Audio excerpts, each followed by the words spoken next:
one of the most important thing here to understand is you're not doing it alone. You're doing it with the rest of the group na may similar mindset. Kaya yung sasabihin mo, oh, I can do it, sobra kang ma-overwhelm nun. Hindi mo kakayanin talaga. Ang titingnan mo lang is what is your goal. Kung ang goal mo is 1 million, you can come up with, oh, pwede pala na makabili ng 200 unit at this price. Tapos ang hihingi lang sa'yo ng bangko is itong down payment na to. Tapos yung down payment, pagtutulong-tulungan. So as long as the numbers would make sense, let's proceed kahit wala pa yung iba. Makakatch up na lang sila later. I'll share with you my screen. So basically, ilan yung documents na natanggap natin? Dalawang incorporations, isang limited partnership, dalawang USA, that's unanimous shareholder agreement for the 2 incorporations, and then yung management agreement. So isa-isahin natin yung unanimous shareholder agreement. That is almost similar, pero hindi kasi yun really pertaining to all the partners kasi doon yun sa holding company and at the same time sa general partners, which is kaming dalawa ni Berna ang magkasama. But because it has a relation doon sa ownership and all the partners are owners, doon siya nagkakaroon ng blend. Okay, so I'm sharing you this notes on the agreements. Okay, go. Dito tayo mag-focus sa number 2. Ito kasi yung isa sa mga important clause na naandun sa limited partnership. 2.9. If you have your limited partnership agreement, dito pala magagamit na, Joel, yung pagdalawa yung screen mo, no? Mas magiging madali sa'yong mag-discuss. Kasi ako tinitingnan ko pa sa cellphone ko and then babalik ako doon sa aking notes. So, ang mga ginagawa ng mga techie, like my daughter, ito si Joel, nasa IT yan eh. So, parang nag-split screen. Tama ba yun? Yung nililipat mo yung isang screen doon sa kabila and then you can use the other screen. So, dalawa-dalawang screen. Minsan tatlo pa. But anyways, so we'll go over dun sa na yan, sa limited partnership. And, doon sa clause on the 2.9, grabe no, 50, ilang pages to? 60 pages, nadagdagan kasi, dati 58 lang, 2.9b. The limited partner represents and warrants to each and other limited partner and to the general partner that it has not borrowed on a line of credit, nakita niyo yun? Demand loan or otherwise incurred any debt to purchase the units or make any contribution of capital to the partnership, where such debt would constitute a limited recourse amount within the meaning of the Tax Act. Brian, paki-explain mo nga yun, masyadong malalim. So, dahil ang ating funds, majority of us ay galing sa home equity, correct? Meron tayong ganon. Meron tayong funds na kung titingnan mo, it's really borrowed. Sino ba naman ang may pera na malaki dito? Lahat tayo ay galing sa borrowed. Even myself, kahit pa sabihin mong, oops, that's the equity of our property, doon na ibinenta naming bahay, marami pa rin kaming mga bahay na, alam mo yun, na naka-loan pa rin yan eh. It's still loan. I can still consider that money that I put in is not a money that is just sitting on the savings or nasa checking account. Those are all funds, OPMs kung tawagin. But here's the question. Kaya nagtanong kami kay lawyer about it. And so yung question na yan, ang sabi niya, this is included for a few reasons. Number 1, so few reasons, the agreement wants to contemplate specific assets and debts. So parang nung nag-uusap kami dito, of course, yung okay, kompletohin natin ang readings. Ito yung red, yun yung answer ng lawyer. So So, specific assets and debts as opposed to assets and debts that creditor can realize. This is related to the limited resource amount, which is the unpaid principal amount of any indebtedness for which recourse is limited in any way. You also would not want a creditor becoming a limited partner, of course. Correct? So, ang ibig sabihin nito in layman's term, kasi kahit in-explain ng lawyer, technical pa rin no? Na-gets nyo ba? Hindi mo magigets basta So, ang simpleng ibig sabihin nito is, yung inutang, kasi may utang tayo sa building, right? Naglagay tayo ng down payment, so the building has its own debt. At ang magbabayad ng debt na yon is also the building. Ngayon, ang kaya nilagay itong clause na to is that this is more of a banking thing. This is more of a concern ng nagpautang sa atin. Kasi baka mamaya niyan, inutang niyo yung pera, baka hindi niyo mabayaran yung loan niyo sa amin. Yun ang ibig sabihin nun. Baka ang unahin yung bayaran ay yung mga pinag-uutang yung loan, so mawawalan ng pambayad sa mortgage yung kumpanya nyo. Nagigets nyo? So, those are, yun ang reason. So, it's more of this clause ay nandun dahil kailangan siyang makita ng bangkong nandun. Nagets nyo? It's always the benefits of the bank na nagpautang sa atin ng 3.225 million. Yun yung pinaka-loan ng building. So that's why hindi kaya yung sinasabi niya na of course yung mga limited partner hindi naman maging dapat creditor yon, kasi ang unang-una nating partner talaga dito is the bank, kasi sa kanya galing yung 70%, right, ng pambili ng property. So that's why it is there. So kung tayo ay medyo concerned about that wording, it is more of banking for possession. Kailangan makita ng bangko na nandun siya sa ating agreement. Is there any questions bago tayo magtuloy doon sa next? Na-note nyo ba yan when you read the contract? Or hindi pa kayo nakarating doon sa ano na to, sa agreement na to? Ako po, nabasa ko naman po siya. Okay, good. Yan yung nag-arise agad sa amin. I was like, oh no, what does this mean? Baka mamaya ay, but majority of the investors are using OPMs. Why would it be here? Diba? Parang ganun ang question namin. So, yun yung answer to that. Can we move on dun sa next? Yung 2.11, see. Let me check if that is still the same. Okay. Yes, huge penalty. C. Where a limited partner becomes a non-qualified partner under subparagraph D and or E of a definition of non-qualified partner, the price paid to such limited partner in connection with the purchase or cancellation of the aforesaid limited partners unit shall be subject to a penalty of 50%. Parang ang laking penalty, right? Of the fair market value of such units.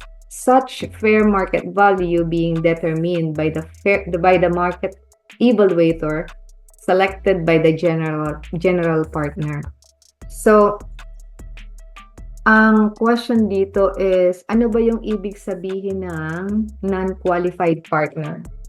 Okay, we have to go back to the meaning of that, which is on Page 7 po.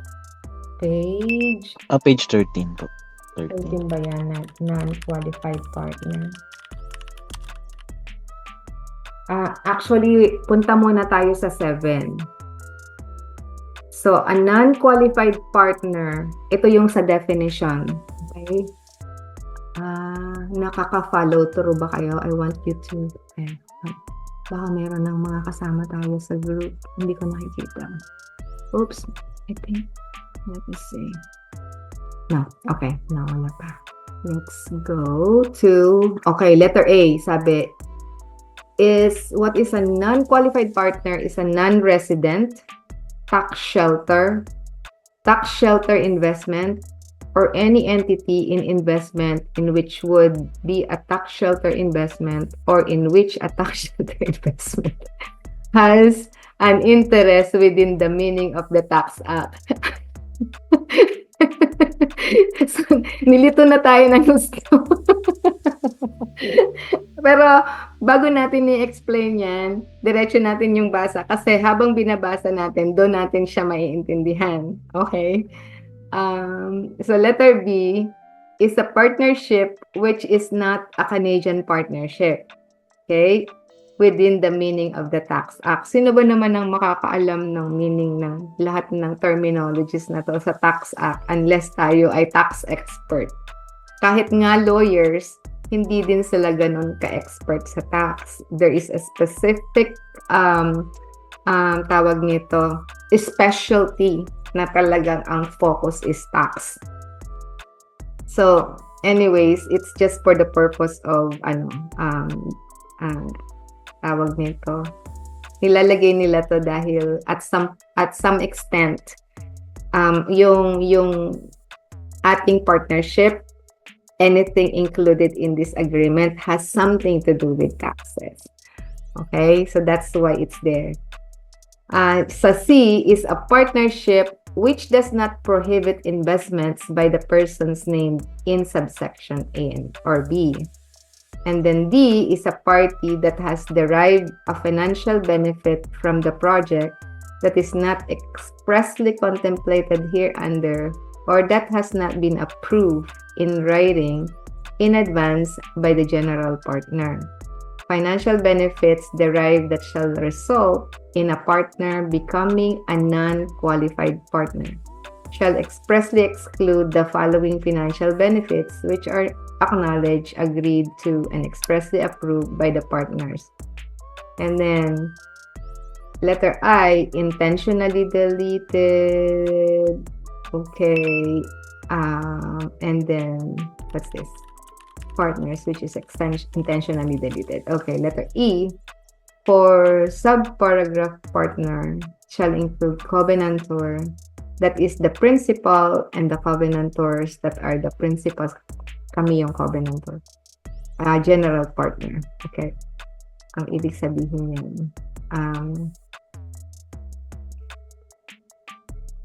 So the covenantor, where is it? The partner is as identified above under the definition of covenantor, and covenantors listed above fails to meet the partner's material obligations hereunder, which expressly include but not limited to not limited a partner's obligation to participate in any funding call, provide any necessary disclosures requested by the general partner in connection with the project financing, provide all required covenants, personal, corporate, blah, blah, blah. It's more of, E is all about the general partners. Anyways, meron pang isang meaning ang non-resident,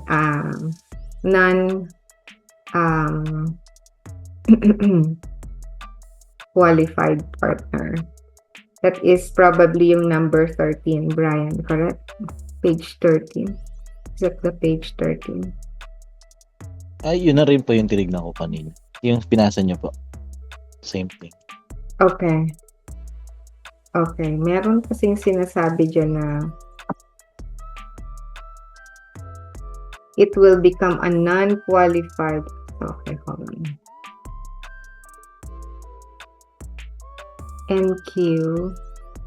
NQP. What is NQP?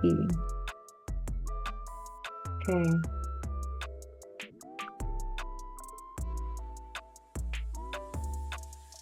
Okay. My question kasi dito, kasi isa din sa ano ng NQP is, pagka hindi ka na resident ng Canada or you decided to stay outside Canada, meron din ganong klaseng specific. So that's why we ask, ano yung huge penalty? We think that it's that being a passive investor, this won't be the right opportunity. Pagka ganun yung, parang kung ganun ang mangyayari, passive investor ka, parang it doesn't make any sense to be, kasi syempre magre-retire ka, you plan to live somewhere, di ba? Not in Canada, or may mga ganong klaseng nagre-retire, right? Marami sa ating community na pagka nag-retire, gusto wala na dito sa Canada. So yung opportunity to be part of this kind of partnership, parang mawawala ng sense, 'di ba? So kaya sabi ko, please explain. So here's the thing, the penalty is justified since it is for the part 4 if a partner becomes a non-qualified partner and meets any of the definitions under the agreement. For instance, if someone becomes a non-resident of Canada, there would be a greater tax requirements. So, ito naka-highlight to sa akin ng yellow. I don't know kung nakikita niyo yan. Kasi itatanong ko din yan sa meeting natin sa Saturday. What is that greater tax requirements for a partnership which can lead to increased cost? Or if a party does not participate in funding or disclosure, which is important, we would recommend keeping this in. So, ang sinasabi kasi ni lawyer dito, bilang part of the limited partnership, kahit pa unlimited partners, just in case lang may mangyari, hopefully naman hindi ganun at we are wanting to prepare as much as possible doon sa mga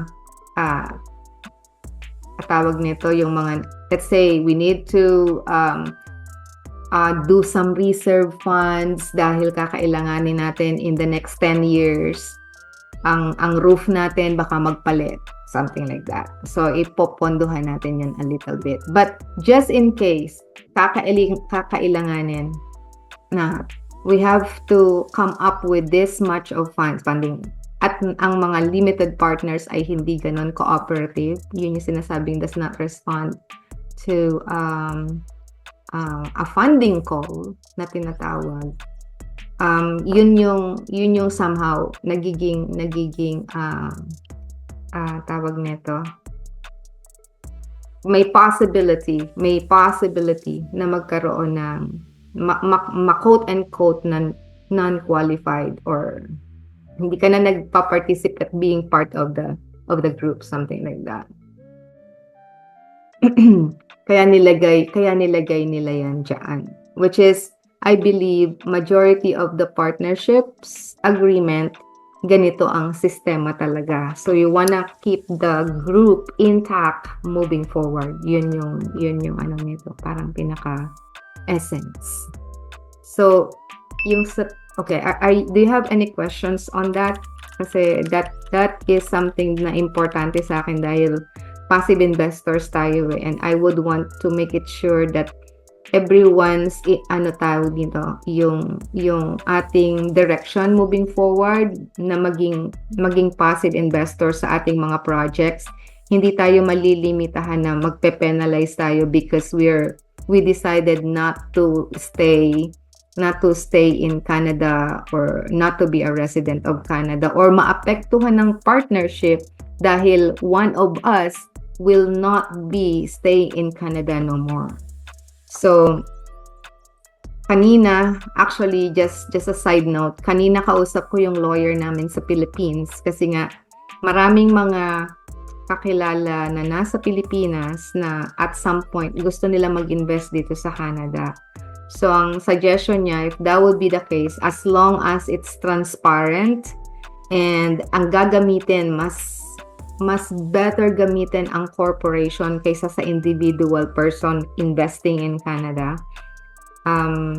sabi niya wala namang magiging problema. So, yun lang yung mga, those are opportunities. But those details, like, paano yon, paano yung mangyayari dito? Kasi, merong, at some point, tax, I would say, I don't know how to call it, pero parang tax treaty between Philippines and Canada pagdating sa, parang kagaya din ng US and Canada, na, na-tax na yan sa Canada, yung income na yan, pag nag-file ka sa Philippines, hindi na yan magta-tax ulit, yung double taxation na tinatawag. Pero, any difference, pagdating ng, pag sinamarize o binayad mo sa Canada, ito yung amount. Ang supposed to being babayaran sa Philippines is this amount. So, any discrepancy, it could be refunded or payable to the country where you reside. I think may ganong klase. So, I'm just learning stuff like this kasi nga maraming mga kaibigan namin na nagtatanong paano daw sila mag-i-invest dito. Which is really an opportunity if you will think about it, di ba? And even us, kung tayo ay nag-decide na, okay, doon ako magre-retire sa Philippines, and then being part of this partnership, anong mangyayari? Diba? Kailangan nating malaman yun, the sooner the better, para alam natin kung paano siya i-address. Brian, go ahead. Ano ko lang po, may tanong din po ako tungkol dyan sa non-qualified partner. Kasi, di po, yun, dun nga po yung definition ng non-qualified partner. Kunyari, hindi nga po resident, hindi ka na dito sa Canada. May sinasabi po dito sa B, ang sabi, absent a special resolution, the units of a limited partner who becomes a non-qualified partner shall be deemed to have been purchased for cancellation by the partnership immediately. So once na, yun nga po, hindi na kayo naging resident, ganun po ba yun? Kailangan tanggalin na po siya? Ganun agad po? Yeah. Without a special, ano po yung special resolution? That's another thing. Okay.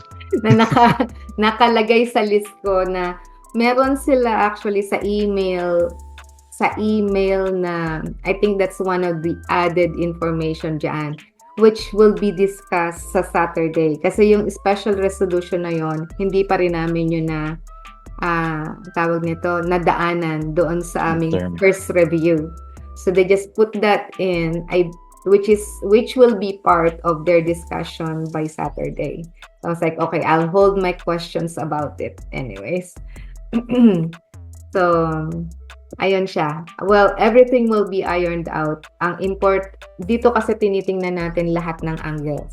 Okay? I just want you to think na ang lawyer, andyan siya to protect everybody. They will protect the bank side kasi sila yung magpa-finance ng malaking amount.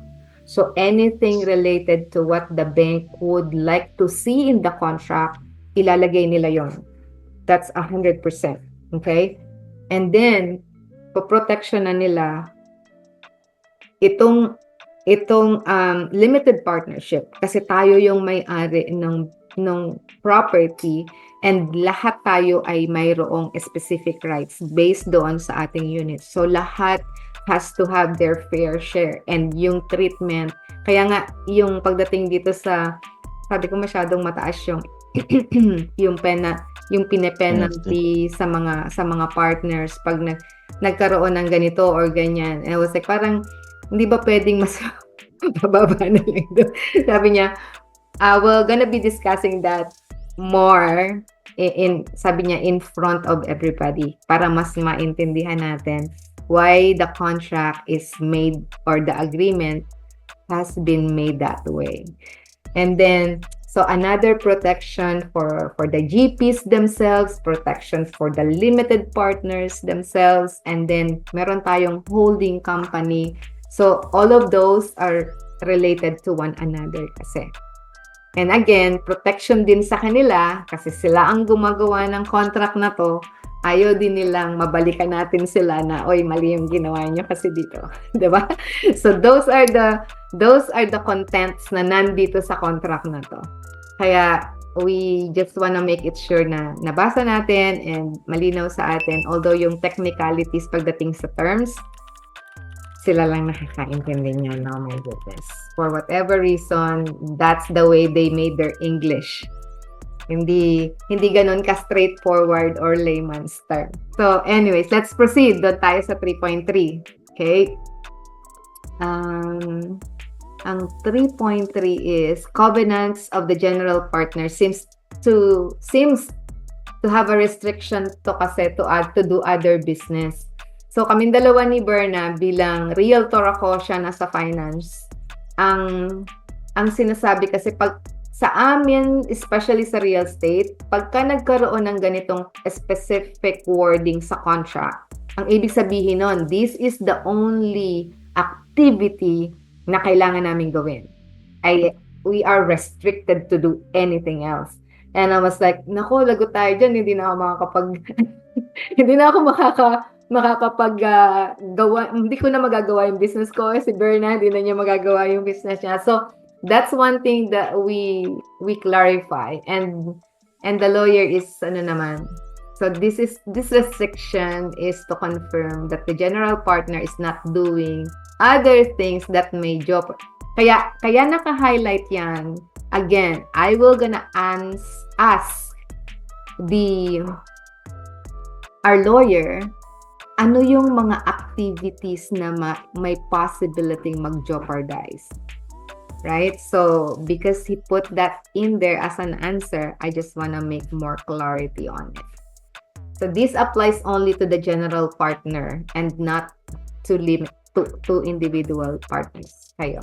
So, yun. It's more on us. And then 4 kasi straightforward yan eh. It's just yung sa article 4. 3 management. Yung sa 4 is more of saan siya? Mga major decisions which is sa GP. Resignation or removal of the general partners, ano yung mangyayari and what are the reasons why ang GP ay matatanggal sa kanila sa pwesto or sa hindi magko-qualify being a GP. Removal assignment by the general partner. Okay. Yung number 6 ang maganda. Limited obligations of the partners. Unlimited liability to general partner, of course. Limited liability sa limited partners. Yung 6.2, ang kinwestiyon ko dyan is more on, although hindi masyado siguro nga intindihan ni lawyer to, that's why I will be, again, it's highlighted na there will come a time where our capital contributions were distributed back. Kasi ang sinasabi dun sa 2 is, subject to the provisions of the Act, the liability of each limited partners for the debts, liabilities, losses, and obligations of the partnership is limited to the amount of the capital. So, capital contribution contributed or agreed to be contributed to the partnership by it, as the case may be, as stated in the register, and its share of any distributable cash that remains available for distribution as hereinafter provided. Dadating kasi ang time, that's my question there, na ang capital contributions natin will be distributed back. Tataas ang value ng property, meron tayong chance magkaroon ng exit. That's one exit na sinasabi. We will gonna take our down payment back, refinance yun. That's the refinance activity. So once na nangyari yung activity na yun, yung ating capital contributions, kung hindi man lahat, majority of it, pwedeng bumalik na sa atin. But we still own the asset. Tayo pa rin yun because of the units na in-acquired natin or naka-registered na tayo yung may-ari ng units na yun. Now, yung sinasabi ditong limited liability. So, as limited partners, aside from the limited capital contributions, kasama dapat ang units, hindi yung capital contribution lang. In the event of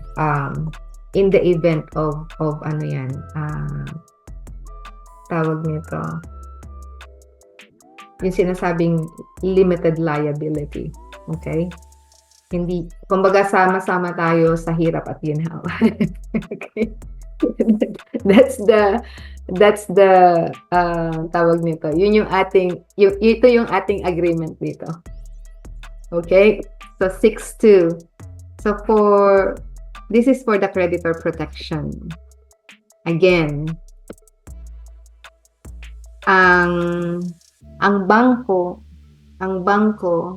so creditor ang tinitingnan dito. This is in for creditor protection. So sa bangko, kailangan makita ng bangko to dito.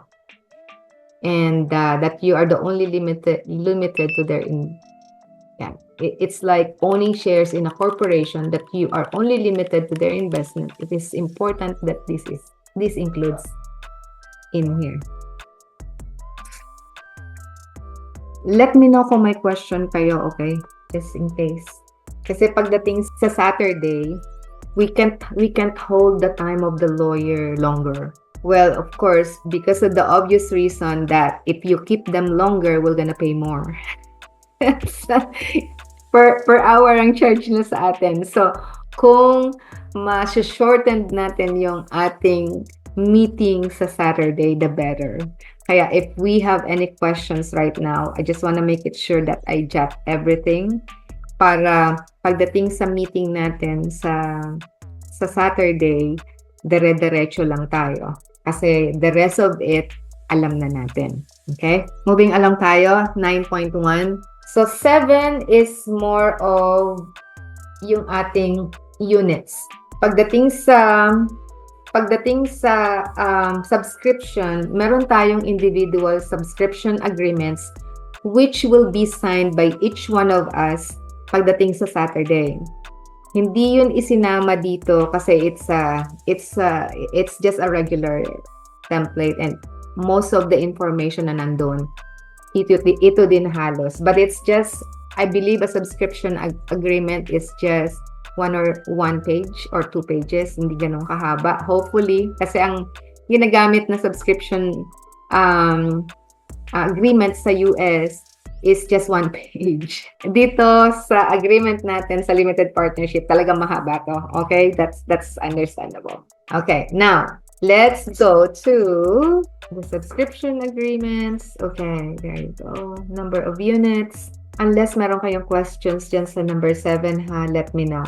And dun sa number 8, yung capital contributions natin. So that's how we arrive on that. And then, so number 9 is my next question. Kasi yung distributable cash, yun yung gusto kong maintindihan. Kasi based dun sa kanilang dito sa nakalagay na clauses. So, let's read muna dun sa clause. Okay? Distributable cash shall be distributed to partners at such time or times as distributable cash is available as determined by the general partner. Subject to 9.7b, kung titingnan niyo yung 9.7b, no limited partner shall be entitled to demand a return of its capital contribution or exercise the transfer of units rights as defined in 7.7 para tayo nagtatumbling dito. Herein, babalik tayo sa 7.7. Ibig sabihin lang noon yung ating schedules ng units until or subsequent to the 9th of January 2028. Kasi 3 years tayo naka-hold yung ating funds. Okay? So, that on the A's. And then 10.1, the general partner shall distribute any and all distributable cash as follows without duplication. First, to the general partner, so there's a certain price, pero meron tayo to a maximum of $100 in cash fiscal year. Kasi ang general partner, parang at par is $100. Okay. Second, to repay the limited partners respective of capital contributions. Pro rata in accordance with the proportionate share of capital contributions. Yun yung table na nauna sa taas.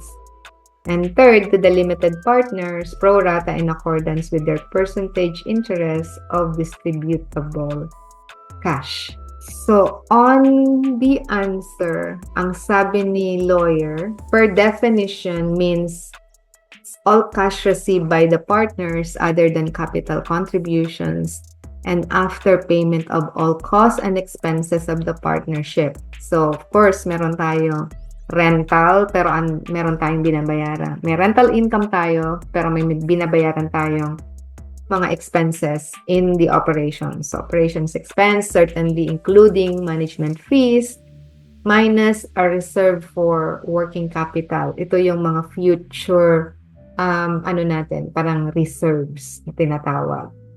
Let's put something on the side. It's not a big amount, just minimum, pero accumulated over time para kung may gagastusin tayo, hindi na tayo magkakaroon pa ng funding call na tinatawag. So, parang kung i-imagine niyo yung idea na to, it's just like in a condominium. Diba meron sinasabing common expenses or condo fees. So, meron tayong ganon na somehow sineset aside, which ang may-ari pa rin nun are all partners. Okay? Ang kaibahan lang yan sa condominium setup, pag ibinenta mo yung condo mo, hindi mo na makukuha yung condo fees mo, right?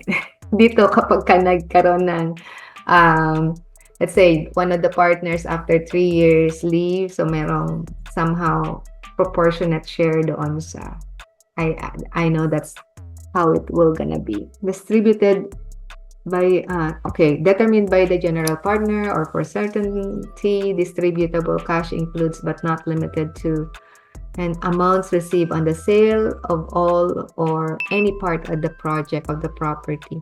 Excess loans, proceeds, so nagbabayad tayo ng mortgage, any proceeds of that, yun yung part ng distributable cash.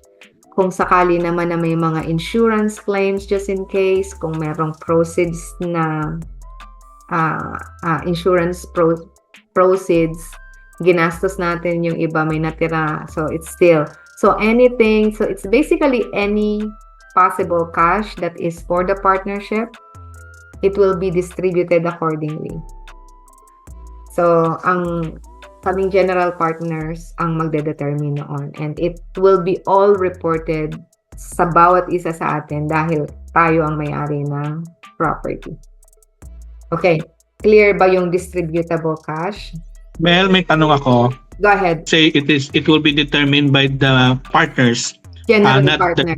General partner. Is there also included in the clause or contract ano yung mga determining factors na i-consider ng general partners para dumating siya sa point na they can decide, dahil na-meet tong mga criteria na to, then we can do the distribution of the cash. Kasi Okay. na-meet na ito. Like, will it be a certain amount? Will it be a certain ano yung mga how long, kanyari kapag ka nakapag 6 months na ba o 3 months, or will it be, what are the determining factors kung kasama siya or included? Kumbaga, kung ito na ba yung time natin para mag-distribute ng cash, yun ba yung tinatanong mo, Mike? Yes. Ano yung mga mamimit na criteria? Na-meet na natin tong 2 or 3 characters or 3 factors, so pwede na tayong mag-distribute ng cash. Actually, ang ating goal, ang ating goal talaga is to have cash distributions every month. That's the goal. Okay? So now, pagpasok natin, parang ngayon kasi lahat tayo nangangapay, no? First time. So, ang tinitingnan namin ni Berna is kung makikita natin lahat yung consistency, especially kasi open book tayo pagdating sa reports, kita nyo yan. Pag makikita nating lahat na yung first 3 to 6 months, meron tayong consistent cash flow, we will gonna go ahead ang suggestion ni coach sa akin is if you think masyadong magiging expensive sa inyo to maintain yung recording and stuff every month, magsimula kayo ng quarterly. So let's say, on the 6 months, sasabihin natin, okay, we can now distribute. On the first year, 6 month, 9th month, and then 12 months. So parang tingnan natin yon. Pero kung kakayanin natin ng monthly, we're gonna go monthly. Kasi well, the beauty, kahapon kausap ko si accountant, the beauty of, tawag nito, doing the quarterly or semi-annually is, yung funds natin will be put on a higher rate savings or funding na ipoprovide sa atin. Mag-meet pa kami ni Bangko tomorrow tungkol doon.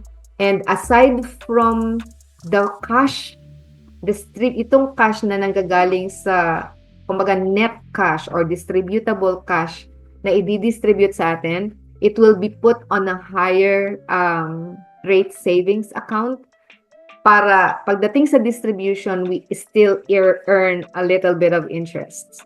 So, ang goal is to distribute the funds and not hold it kasi para sa ating lahat yan. Hindi siya para mag-stay sa loob ng kumpanya natin or sa loob ng corporate doing natin.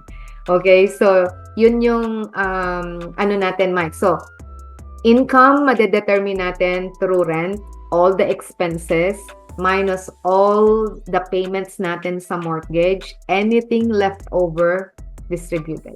Ganun ang mangyayari. So, initially, madedetermine natin in 6 months to be safe, sabi nga, doon sa ating expectations. And then, moving forward, kung kakayanin ng monthly, better. Kung magkakaroon tayo ng reporting, magiging costly ang reporting natin because it will be done monthly, we'll do it quarterly.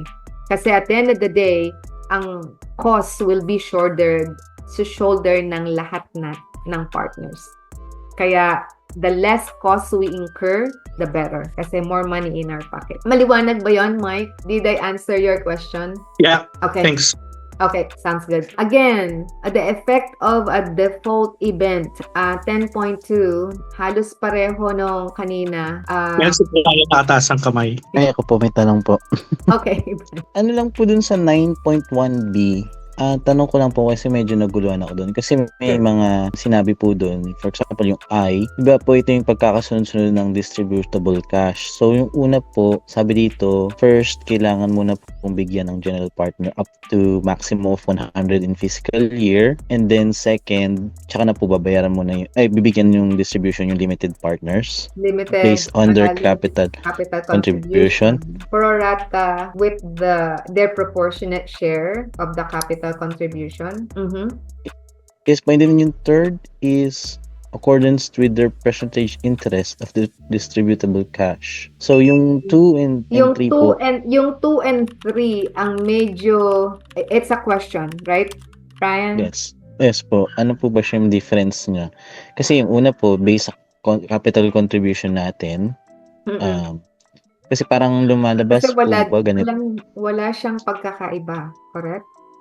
Yes. Yun po, same dan po ba yung percentage interest natin? Siyempre din po, di ba? 2.5% or 5%. So, it is actually the same. Okay po. Yun din, yung sinabi niyo po dyan or sa comment or answer ni lawyer, may reserve po tayo na working capital reserve. So, before pa po yung first na distribution yan, babawas muna po yung capital reserve natin and then it will be determined by general partners for how much, right? Kung kakailanganin nating So, para po siyang petty cash natin. Oo. Yun yung uunahin natin prior to the distribution. Okay. And you'll decide na po yun, di ba? Magkano po? Oo, yeah. Okay, kung anong kailangan po natin each month. Okay. Exactly. And then yun nga po yung first. So, maximum po sa general partners is 100 per year? Ganun lang po? Oo, kasi ang... Paano po mas malaki? Ang ganito kasi yon. Ang general partner is ang setup, ito ang napaka-weird dito sa atin sa Canada. It is made it this way kasi ganito daw ang setup nun. Okay, I have no clue. It's the lawyer who said this is the way it should be done. Kung makikita nyo yung Menel Properties Inc., lumalabas yun yung GP, which is also part of the LPs. Okay, ang limited partners, lahat kasi tayo, tinawag tayo na limited partners in the sense na meron tayong passive income. Nag-contribute tayo ng funds. Tayo yung may-ari ng ng building. But among the limited partners, merong kinategorize na general partner kasi yun yung somehow covenantors. Kailangan ng bangko na may mag-guarantee sa grupo na to na sila yung sasagot sa kautangan nitong building na to. That's how it is in the layman's term. Dahil meron kaming GP na ginawa, incorporated yan eh. Menel Properties Inc. Ang makikita nyo doon sa agreement is merong 75% si Mel or si Landmel, merong 25% si Berna Financial. Ngayon, up par na tinatawag is $1 per share. Eh, dahil 100 ang shares, so times $1, so that's $100. Kaya yun yung nakalagay doon sa... Okay. Kasi nakakatawa yung... Anyways, it's just the way the contract is done. Ganun dito sa Canada. Honestly, when I was talking to my coach and I sent everything to him, he's like, bakit magulo yata yung inyong studies? Pero it is the way our system or our regulations are being followed here. Ganun siya. And then, nung kausap namin si lawyer during that time, kasi sinasabi ko na ganito lang nila ginagawa sa US. It's very, very simple. Ito yung building, ito yung holding company, and ito yung limited partnership. That's it. Sabi ni lawyer sa atin, oh yeah, that is very American. So, ibig sabihin, talagang may two separate magkaiba talaga pagdating sa setup and structuring. But I mean, at the end of the day, as long as we get kung ano yung dapat accordingly dun sa system na itinuturo sa atin, that's what we will gonna stick. So, kung magkakaroon tayo ng resolutions moving forward dahil, hindi yan ang gusto naming mangyari, we can always change things moving forward. Okay? Nasagot ko ba yung question mo, Brian? But definitely, Yes po. Okay you're naman right. po The 2 and 3 is the same. Same naman po siya, yes. Okay Yes. po. It's the same. Siguro iniisip ko lang dito, alam mo, pag nilikot mo yung utak, nilikot ang utak, ano bang terminology yan? Yung tipong, may mga pagkakataon na ang percentages is different based on, okay, nag-contribute ako ng 50,000, pero ang share ko, so supposed to be 50,000, tapos si Brian is pare 50,000. Supposed to be pareho tayong 5, 'di ba, units. Okay? Pero pagdating sa percentage, pwedeng 6 ako, ikaw is 2. Yes. Okay. 'Di ba? Pwede kasi yung mga ganon. So, maybe that is the reason why, but I mean, kung titingnan natin yung ating setup na ganitong kasimple, ang ating table of contributions and stuff, tapos wala namang changes pagdating sa percentages, I think yung dalawang clauses na yon is one and the same. So, okay, so 10.2, again, ito yung nire-request natin na can we possibly reduce this? Sabi niya, we can reduce this but recommended keeping this. This only occurs for the defaulting event. So for instance, if there is an event of insolvency of the limited partner on the partners, or the partners does not participate in certain matters as defined in 10.1, it is meant to discourage this. Ang 10.1, ang sinasabi dyan is yung default event.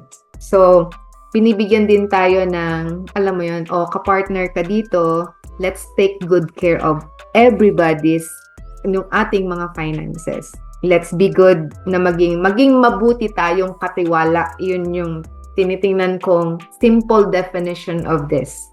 Dahil ikaw ay kapartner dito, sana maging mabuti kang katiwala ng partnership na to. And it's not na parang naging part ka dito tapos magiging dahilan ka para masira yung partnership na napakaganda. Something like that. I mean, kaya ganun yung You have a question. Go ahead, Mike. Yung clause na yan is all throughout the lifespan ng corporation that you are a part of, right? Yeah, So, actually, ito yung sinasabi na 3 years. at least a minimum of 3 years, not all throughout the span. No, ang question ko dyan, how would that affect yung partnership mo o yung being part mo? Let's say, yun nga, nagkaroon ka ng insolvency problem or nagkaroon ka ng issue. How will that affect yung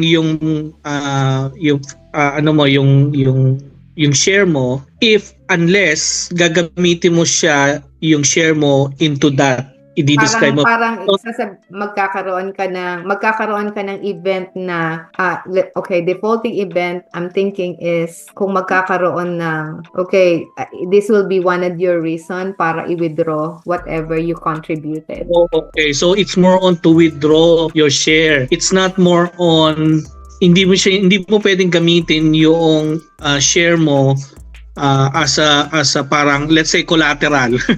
Let's say hindi mo pwedeng gawin collateral kasi limited membership ka lang naman, di ba? It's not, you don't own the whole corporation or the whole company, pero limited share lang. I think nasagot mo rin yung sinabi ko na ang event is pwede mong withdrawin yung share mo and that will affect the totality of the whole aspect ng corporation. Okay. Correct. Ito na agad. Hey, good. That's good. Okay. Next is, what's this? Is there any subscription? Okay, ayan yung sinasabi na meron tayong subscription agreement na ginagawa nila ngayon. It's actually just a template. It's this kind of agreement. It's been hindi ito yung ginawa lang para sa atin, no. This kind of agreement is already existing. So parang template lang siya, kaya hindi na pinadala sa atin. Okay. I think that's that. Yung trust trust agreement, ang sinasabi dito is yung 1021 kung before natin puntahan si Menel, puntahan muna natin si 1021. Kasi si 1021 4052 in-abbreviate lang yan ng 1021 para madali. It's the holding company. Okay? So, ang holding company, ang role niya is on the registration. So, tayo ang may-ari, pero merong trust agreement between us, the limited partners, and the holding company na tayo yung may-ari ng property. Pero ang nakapangalan sa 690 Jefferson pagdating sa title, ang nakapangalan is si 1021 4052 Manitoba Inc. Ganun ang sistema niyan. So, just the limited partnership will remain the owner and 1021 is only the holding company. So, in this case, there will be no transactions. Okay, ito yung tinatanong namin, but this has been answered by our accountant.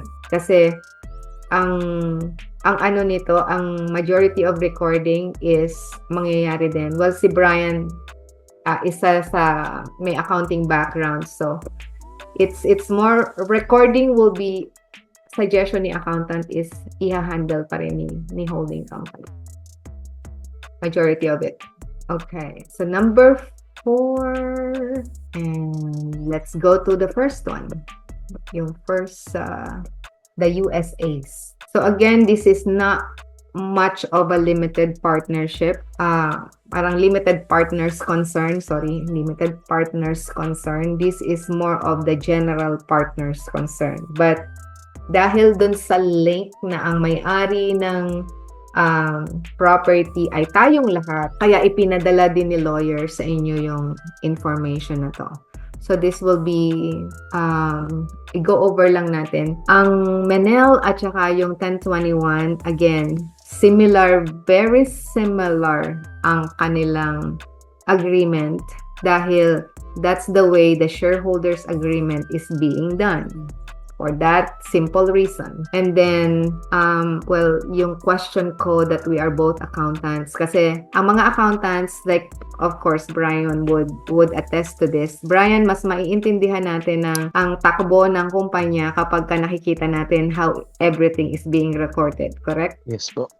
Yes. So, kaya nga, sabi ko All lagi recorded. kaming nag-uusap ni Orly. Sabi ko, ipakita mo lang sa akin ng records at saka ang financial statements. I can understand where the company is heading. And I know, I can explain it to you in detail. Sabi ko ganun. Pakita mo sa akin yung numbers. So that's how me and Berna is. Kasi pareho kaming accountant. And we're so lucky si Brian is also an accountant. Kaya 3 accountants in our group, yes. tatlo yung magkakaroon ng opinions and notes on the financial statements. Okay? So, very important sa akin ng numbers. Kaya as much as possible, I don't wanna mess up with numbers. Because numbers doesn't lie. Kung ano yung nakalagay yan, iyan yun. Okay? May tanong ako, pero I don't think it will be in the contracts na Okay. natin. I know that individually may mga shares tayo, di ba? And I Units don't kung think tawagin. Ang tawag sa ating is units kasi limited partnership. unit. Kapareho din siya ng shares pero dahil ang ating formation is a partnership, ang tawag units. Okay. Pagka incorporation, ang tawag shares. So, yun yung nun. Pero ang layman's definition on is the same. Okay? Okay. It's your percentage of So ownership. each member ng limited partners meron silang units. Units. Is it each unit has identifying amount equal to, o kasi alam ko yung mga amount na natin na hindi naman natin inaano for everybody to know, pero I know every single one of us merong sinishare dyan dito sa sa corporation na to, sa for Jefferson. So kailan natin yun may mapa-finalize, kasi right now we also may idea kami, pero I don't know if we already had finalized it. Ito talaga. So, Okay. alam ko na by January 6, we have to have that check of how much, di ba, na natin per individual, magkano yung may share natin. Tapos, we have to come up or at least prepare yung check na yon at ilagay doon sa BMO account and everything like that. So, until when can we figure out, finalize yung value na yun? So, Actually, Mike, dun sa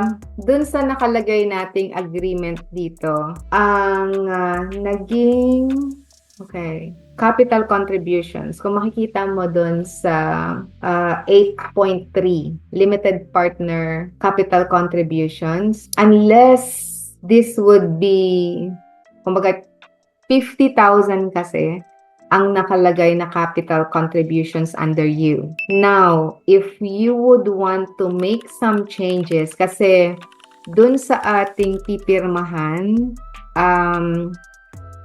kung let's say, nagbago ang isip ko, gusto ko na 100,000. Okay, kunwari ganon. O kaya, nagbago ang isip ko, gusto ko from 100,000, gusto ko 50 lang ako. Something like that. Pero ang ating tawag nito contributions is by 50s, by 50,000 tayo. So 50, 100, 150. Yung pinaka units noon or yung percentage mo, actually ang percentage noon is 2.5. Pero ginawa dito, kung titingnan nyo, yung 50,000 has 50 units. Parang ang lumalabas ang value ng per unit is 1,000. Nagigets nyo? Dun sa 8.1, capital, Article 8, capital contributions. Nakikita nyo ba ng lahat yon? Do you have the copy? Or gusto nyo i-pull ko yung contract na yon? Is that okay? Alis muna tayo dito. Kuhanin ko yung na yun. Yung contract. Hold on, okay? Hold on. Para lahat tayo is in the same page. Marunong na ako. Yay! Okay. Ito yung Kita po naman. ating agreement. Okay? That is the limited partnership agreement. So, nakalagay dyan yung pangalan natin. And meron tayong a specific definition. So, si 1021 is corresponding to 1021-4052 Manitoba Inc. So sa Article 8, 37 po. 37, there you go. Actually, nagsimula dito yan eh. That's where it started. Pero mas madali doon kasi alam na naman natin yung ating okay, there you go. Capital contributions. So here, ang nakalagay is ang 50,000 corresponds to 2.5% ng distributable cash. So that's the interest. Yun yung percentage of interest ng partners on the further end, yung right side. Lahat ng 100,000 is 2.5.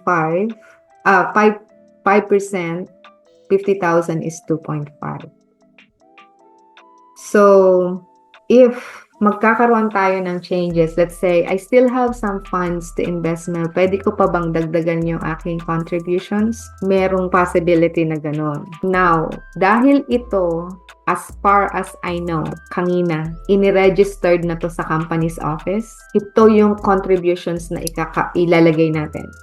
But, let's say, paano kung ang gusto kong contribution sana is higher or lower than this? Paano mangyayari doon? Ang mangyayari, magkakaroon tayo ng resolution, i-change yung, magkakaroon ng amendment yung na-registered na information.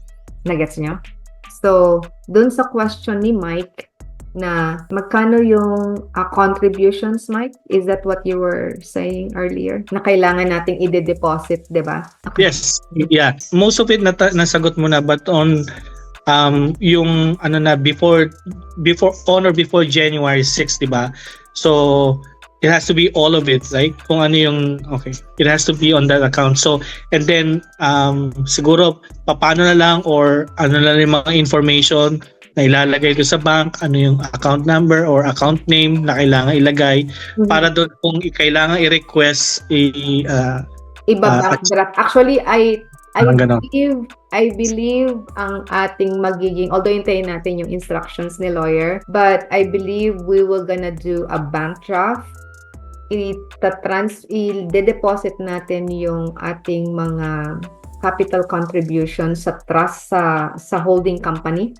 Sa holding company kasi siya yung naka-registered na borrower ng ating property. So, ganun ang mangyayari sa atin. After ng signing, magsa-signing. So, signing, review and signing by Saturday. And then, pagdating ng Monday, deposits na ng funds natin. Any other questions? Clear na sa'yo yon, Mike? You're good? You're good? Yes.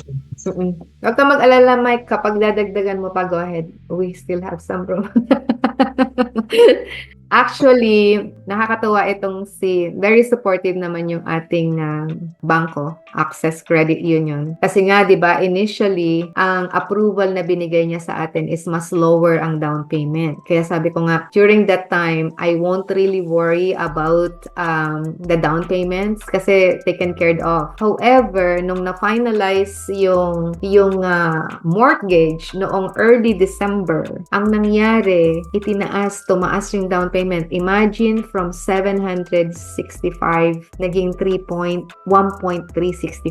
So that's 600,000 increase in the down payment na kailangang i-come up. Kaya awa ng Diyos, may bumibili na noong building namin sa Ellis, na ibenta tuloy si Ellis Building kasi I need to come up with an additional fundings. Now, ang isa sa mga recourse namin to come up with additional funds is to have yung tinatawag, fund call. That's possible. Sabi nga ni Coach, let everybody know in the team na most likely baka magkaroon ng additional requirements, baka kulangin kayo dahil may closing cost pa tayo, tapos may lawyer's fee. Ang tinitingnan namin na possibility is to get some money, extra money from the bank.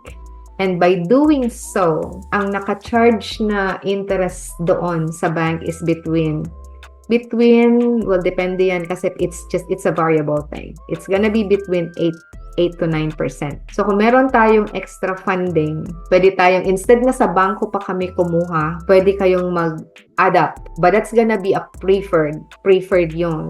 na kasi babayaran kayo kaagad. Kukulangin tayo ng 30,000 kasi ang taas ng ating closing fee. Let's say ganon. O sige, magdagay tayo ng 30,000 but that 30,000 is outside pero babayaran yun kaagad kasi it is a variable funds na or a funds which is only needed ng short term. Available yun sa bangko. Pwede namin kuhanin yun sa bangko. But again, if we can come up with that, kaysa sa bangko mapapunta yung interest sa atin na lang. Sayang yun, right? Sa atin na. Mas madali kasing mababayaran yung funds na yun kaysa dito sa capital contributions natin. Ang capital contributions natin, we're gonna be staying sa funds natin dito sa building for 3 years. Pero yung additional or extra funds na yon na i-raise natin to close, that would be just for a few probably months, 2 months, 3 months, something like that, paid off na yon agad. Ganon na mangyayari doon. And swerte na naman ng bangko pag sa kanila kami kukuha. But anyways, that's something to figure out pagdating sa most likely Tuesday or Wednesday. Mafi-figure out kung may kulang ba kami or kukuha pa ba kami outside ng fundings or will be enough. Okay? Sa bangko, kausap na namin sila. Of course, they're gonna provide. Pero sabi nga ni Orly, ito na naman. Sa bangko na naman tayo tatakbo, kikita na naman sila. Kung meron tayong extra, tayo na lang, atin na lang yun, sayang. Diba? Pang Tim Hortons. Anyways, but that's how it is being done. So, yun yung mangyayari by next week. So, Saturday, review, signing, Monday, deposit. And then we'll figure out whatever is needed padating ng Tuesday. Very exciting. Alam niyo, sa totoo lang, yung tiyan ko kahapon pa kumukulo. Parang merong butterfly. Parang may butterfly, magkakasama yung excitement, yung parang stress, and I was like, kailangan Wala ko yoga. at party sa Sabado I pagkatapos. know! Sabi ko nga, let's celebrate ng Saturday kahit signing pa lang yan. Let's do it! Nako, kaya sabi ko nga, kay lawyer, I don't want to go to your office. I want you to come to our office kasi bukod sa ang hirap ng parking sa downtown, mas gusto kong nandun tayo sa opisina and then we're gonna do something after kasi ay nako, talaga namang kahit ang lamig-lamig sa labas pinagpapawis. But everything else is really good. I'm so happy dahil kahit ang mga banks, they really are tawag nito, ang ganda ng kanilang perceptions dun sa ginagawa natin. And of course, alam nila, maganda talaga yung building na nabili natin. That's the bottom line. It's all about the deal. It's all about the asset. Okay, so, what else? Balik tayo dun sa kanina. Few minutes na lang. Okay, share.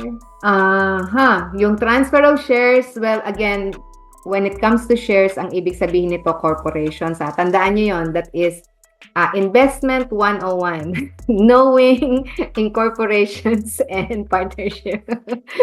Partnership, units. Incorporation, shares. Okay? So, this is more of between me and Berna dahil general partnership to. So, yung transfer, yung shares namin sa company, it's 75-25. So, that's what it's being explained na hindi siya transferable. And even if in the event, again, meron akong yellow dito kasi sinabi ng lawyer na nakalagay daw yung spouse for continuous purposes as we discussed. Hindi ko naman nakita yung spouse namin doon sa contract. And I was like, I'll check it with them.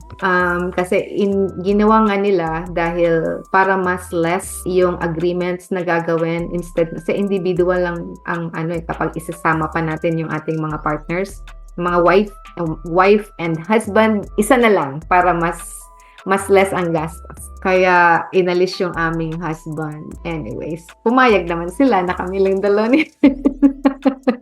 So they trust us. Thank you sa aming partners na yan. So, Article 4 relating to restrictions. Okay, so yun yung sinasabi na we as partners, we have yung in the event, okay, ang first right of refusal tayo. Merong magli-leave na partners after 3 years, merong magli-leave na partners o ang first right of refusal sa loob ng partnership o kaya kong i-take over yung share yung units ni ganito or so yun yung mangyayari. Actually meron kaming question dito, what if naman kung in the event, kasi even in the US kahit natapos na yung registration and everything, laging may resolution. So paano naman kung merong partners that will be coming in na outside of the existing partnership? So again, that's one thing to discuss sa Saturday. Who is the holding corporation? Again, ang holding corporation natin is si 1021. Pero tayo, ang may-ari ng building. Just for the sake of registration yun. Kindly explain tag along and drag along. Kakantahin ko na talaga to eh. Ano ba yan? Tag along and Tagalog alam ko, pero yung tagalong hindi.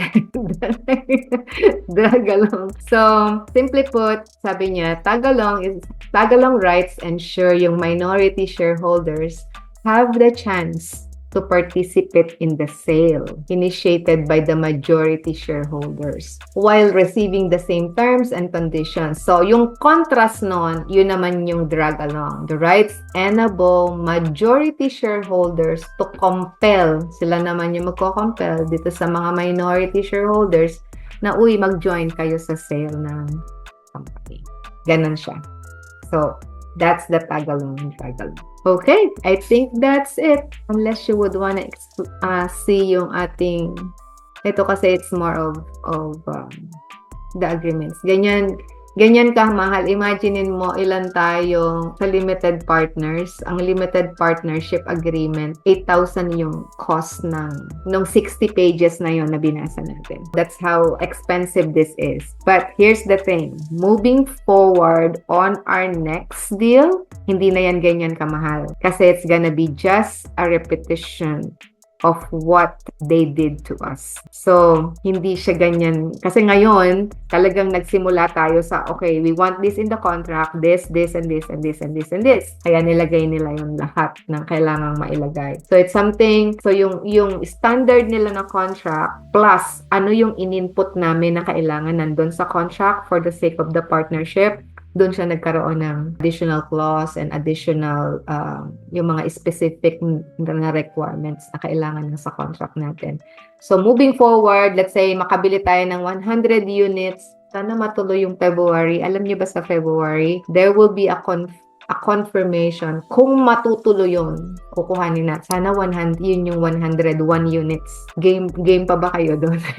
Saan kukuha game? So, game tayo doon. May awa ang Diyos. Yeah, ipag-pray natin. May awa ang Diyos. We're gonna keep on acquiring. Si Brian, alam mo, before tayo mag-part call dito, I want you to share what you have learned dun sa 2 days nating interactive. Just very short. I mean, kasi nakakatuwa nung nakwento lang ni Brian, sabi niya sa akin, Ate Mel, konti pala yung 28. Yeah. Okay, go ahead, Brian. Just share your... explain kasi nila. So, nung Saturday and Sunday, nag-attend ako dun sa same na anong tawag po yung interactive? Real estate interactive. Real estate interactive. Siya talagang na-explain nila kung paano nila nagagawa paano sila bumibili ng 300 units. Kaya nung nasabi ko niya kay Ate Mel, parang yung 28 units natin napakaliit compare sa ginagawa nila. Kasi una nilang deal, nasa 100s na agad. Ang goal kasi nila, paano nila tignan is, hindi nila tinitignan yung mga problems agad. Tinitignan nila paano nila achieve yung goal, paano tayo makapag-earn agad ng almost like, for example, 1 million, mga ganyan. Target. So, saka sabi ko kay Ate Mel, mas naiintindihan siya dahil nga may background kami ni Ate Mel, mas madali sa amin siyang intindihin. Pero for example, yung iba, kahit wala sila masyadong mga terminologies, pag naka-attend ka doon, ma-eye-opener siya na paano nila nagagawa ngayon. Kasi nga, katulad yung ginagawa natin, lahat tayo, sama-sama tayo, come up with the funds, Mm-mm. kaya natin yun Mhm. Mhm. mag-buy. So, That's yun. right. That's right. Yung sinasabi ni Gerald, 'di ba? Sabi nga ni Gerald, one of the most important thing here to understand is you're not doing it alone. You're doing it with the rest of the group na may similar mindset. Kaya yung sasabihin mo, oh, I can do it, sobra kang ma-overwhelm nun. Hindi mo kakayanin talaga. Sino naman ang magko-qualify sa 5 million? Dito na nga lang sa simpleng 5 million eh. Eh, ang pinag-uusapan namin noong time ng interactive is what? 88 millions. How much is the other 88 one? plus 300 units. Yeah, yung 300 units, right? That's the 300 units. Yes. And then, it's huge money na parang, oo nga no, parang kung hihingan ka ng down payment na ganito lang, hindi mo iisipin na, oh, ang laki pala nung inuutang ko. Kasi ang titingnan mo lang is what is your goal. Kung ang goal mo is 1 million, you can come up with, oh, pwede pala na makabili ng 200 units at this price, tapos ang hihingi lang sa'yo ng bangko is itong down payment na to. Tapos yung down payment, pagtutulong-tulungan. So as long as the numbers would make sense, ang pinaka-importante na ini-emphasize doon is, number 1 is the deal. Number 2 is, Right deal na yon, susuportahan ba siya ng debt? Kaya hindi tinatanong talaga kung ikaw ba ay merong kakayahang bumili? Hindi eh. Ang tinatanong doon at ang ini-evaluate doon, yung deal mo ba is really a deal? Kaya ba yung suportahan ng debt ng bangko? Papautangin ka ba dyan ng bangko? And then, once na sasabihin ng bangko, oh yeah, papautangin kita ng ganito, okay, mag-raise ka na ng funds. That's the equity. And then, yung pang-apat, kung wala kang ganong kalaking funds, raise the equity from the network. Mag-group tayo. Kung hindi kaya ng 10, gawin natin 20. O kung hindi kaya pa rin ng 20, gawin natin 30. And then, the fifth one, dahil alam mo na yung system na yon, madidevelop yung confidence mo. Kaya nga natuwa ako yung comment lang na yun ni Brian, sabi ni Orly agad sa akin, Brian, nagkaroon agad ng confidence si Brian. Imagine yung sabihin niya na, ang liit pala ng 28. The same... Kasi pag sinasabi ni Kuya Orly, maliit. Na-agree na ako na nga. Compare sa kanila nga, napakalaki. Talagang may risk, pero talagang brave sila na gawin yun na malaking, kasi alam nilang kaya nilang makakuha sila ng funds. Exactly. Kasi the right deal is there. So, yun po. Yeah, kasi it's a calculated activity na kapag ka in-underwrite, ang tawag kasi nung computin mo, ang tawag nila doon is underwriting. Pag pumasa sa underwriting, ibig sabihin, kayang suportahan nung property yung utang niya. So anong ikakatakot natin, 'di ba? May cash flow ka pa. Yun yung opportunity na yun. Kaya next time, ang interactive kasi once in a month yan eh. Tapos nagkakaroon ng real estate summit every 6 months. So, maybe next time, sama-sama tayo. Katas na ng cash flow natin, ano? Yes. Katas na ng cash flow natin. But, yeah, I think that's it. Kung merong questions ang bawat isa, let me know. Sister, ikaw ba dyan ay may question? Ha, sister? Dami ito. Kinig lang ako, mga kapatid. Okay. Hindi mabuti at binabasa. That's good. Oo, yeah. Kasi it's always remember, this is a standard contract, and kahit ako, I will tell you, hindi ito something na maiintindihan mo, na babasahin mo lang, and kasi iba ang terminologies, iba ang construction ng lawyer pagdating sa sentences, ibang klase. I think contracts are made to be like that para merong lawyer na mag-i-interpret. I think that's the way it is. Mga pinrint out ko na kanina sa trabaho eh. Kaya para mabasa ng hobby rin. Para exactly. And it's how many pages? Like, ay, ang dami Itong partnership agreement natin is 60 pages. Dati 58 lang yan, naging 60 kasi dinagdagan nila. And then yung unanimous unanimous shareholder agreement, that is I think 30 pages each. So doon pa lang 120 pages na. Tapos meron pa tayong management agreement. yung management agreement natin, kung ano yung existing na company na nag-handle ngayon, sila pa rin. And God willing, sana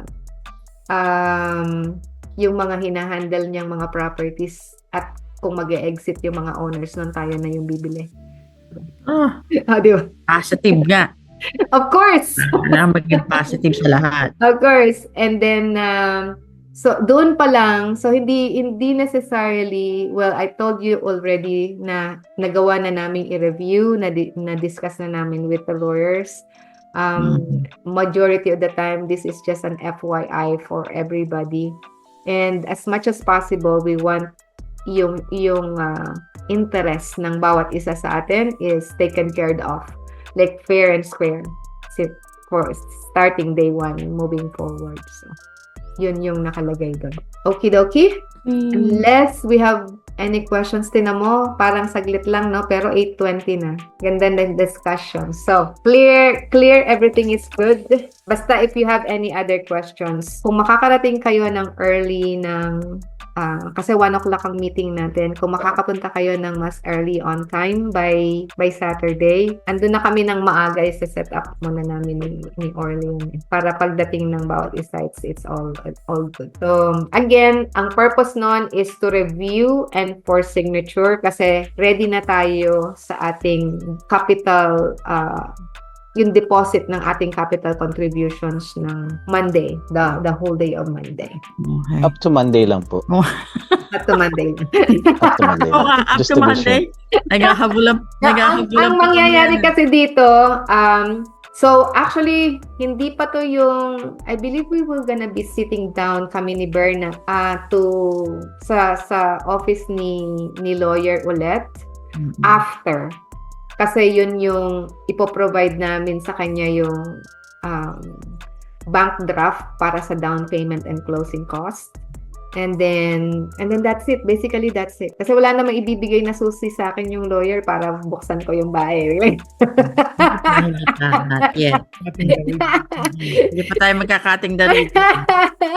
Hindi nga tayo magpapakilala na tayo yung may-ari ng building di ba? Huwag tayo magpakilala ha. Kahit tayo yung may-ari noon.